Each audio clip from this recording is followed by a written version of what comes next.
séance de travail rapide, assez précise dans son contenu, parce que les objectifs étaient précis. Il s'agissait rapidement de confirmer un certain nombre d'identités de vue entre l'URD et l'UDD.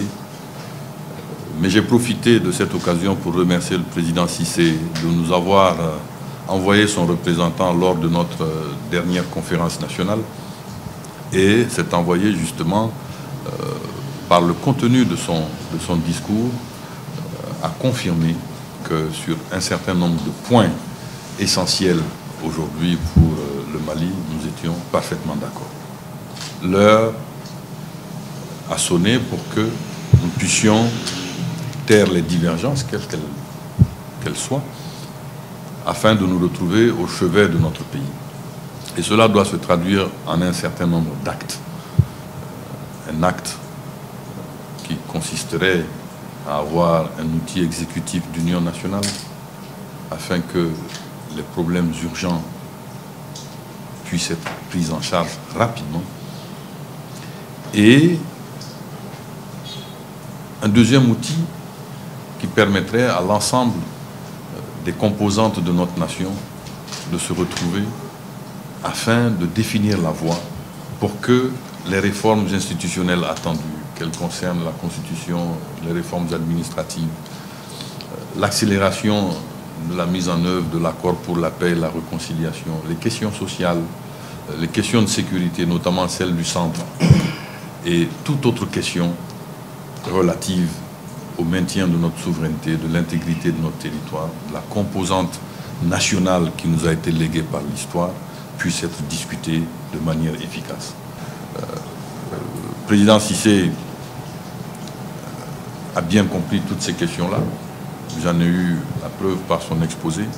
Je souhaite certainement, comme lui, que dans les jours à venir et rapidement, des décisions puissent être prises dans ce sens.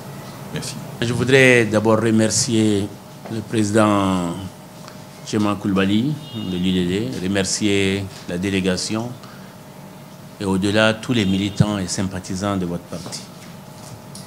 Nous avons tous le cœur serré, une larme à l'œil, et je pense que chacun de nous souhaite que le Mali retrouve sa sympathie d'attente, retrouve ce qui a toujours été le Mali, un pays de concorde, un pays de solidarité, un pays où il faisait bon vivre et très bon vivre.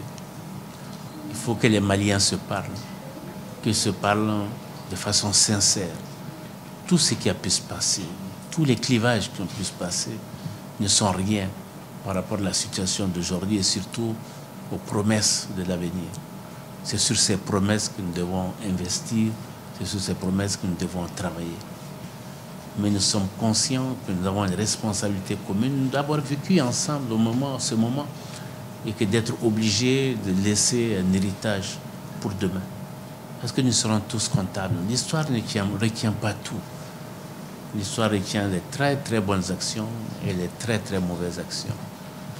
Et là, nous sommes interpellés pour faire de très très bonnes actions.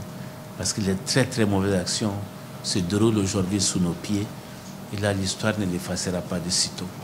Nous avons fait quelques propositions que je vais remettre au président. Merci. Mais c'est surtout une base de discussion, une base de réflexion. La crise, c'est un moment, mais après, il faut construire. Il faut construire sur des propositions. Il faut échanger, il faut discuter.